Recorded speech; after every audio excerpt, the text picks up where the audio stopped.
राजगढ़ वासियों नमस्कार। मेरा नाम कृष्णपाल राठौर है और आप म्हारो राजगढ़ का यूट्यूब चैनल देख रहे हैं। राजगढ़ वासियों, एक राजगढ़ का अजीबोगरीब मामला मेरे सामने आया है। दरअसल राजगढ़ जिले के एक निवासी है कैलाश पिता नंदाजी वर्मा।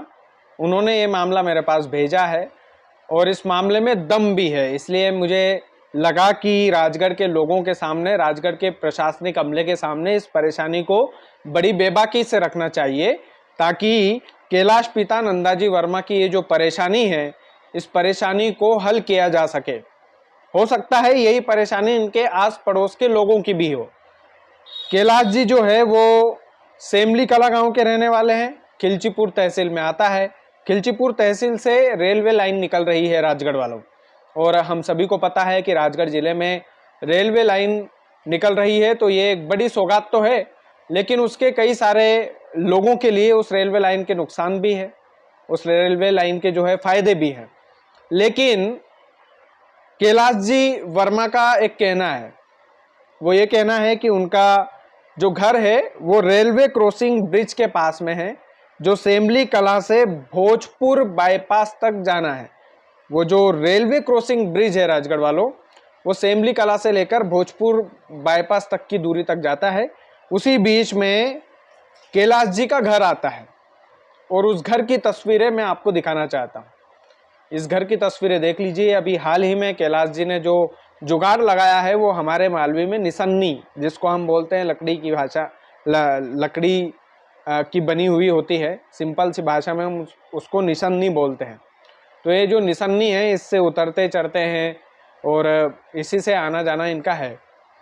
और प्रशासनिक अधिकारियों का, कई सारे अधिकारियों पर इनका आरोप है कैलाश जी का कि प्रशासनिक अधिकारी सीधी भाषा में हमसे बोलते हैं कि आपका घर जो है जल्दी जमींदोज कर दिया जाएगा, जल्दी तोड़ दिया जाएगा।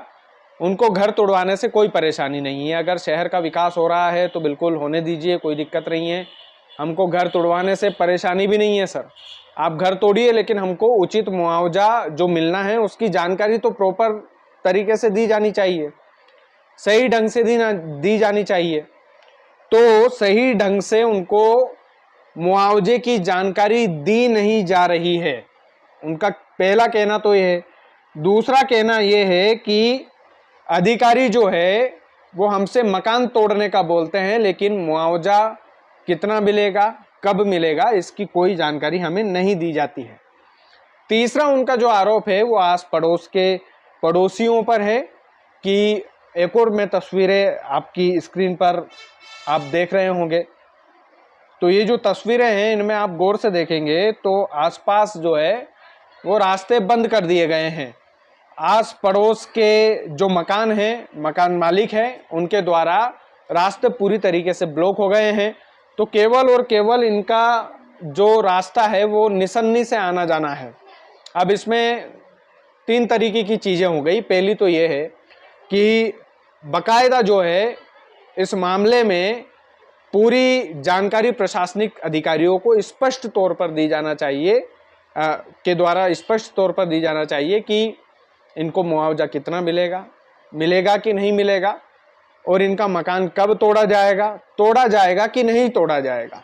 तीसरा कि ये जो निसन्नी वाला जो वैकल्पिक इन्होंने चुना है, ये केवल आपके लिए छोटी सी परेशानी हो सकती है, लेकिन कैलाश जी के लिए ये छोटी सी परेशानी नहीं है।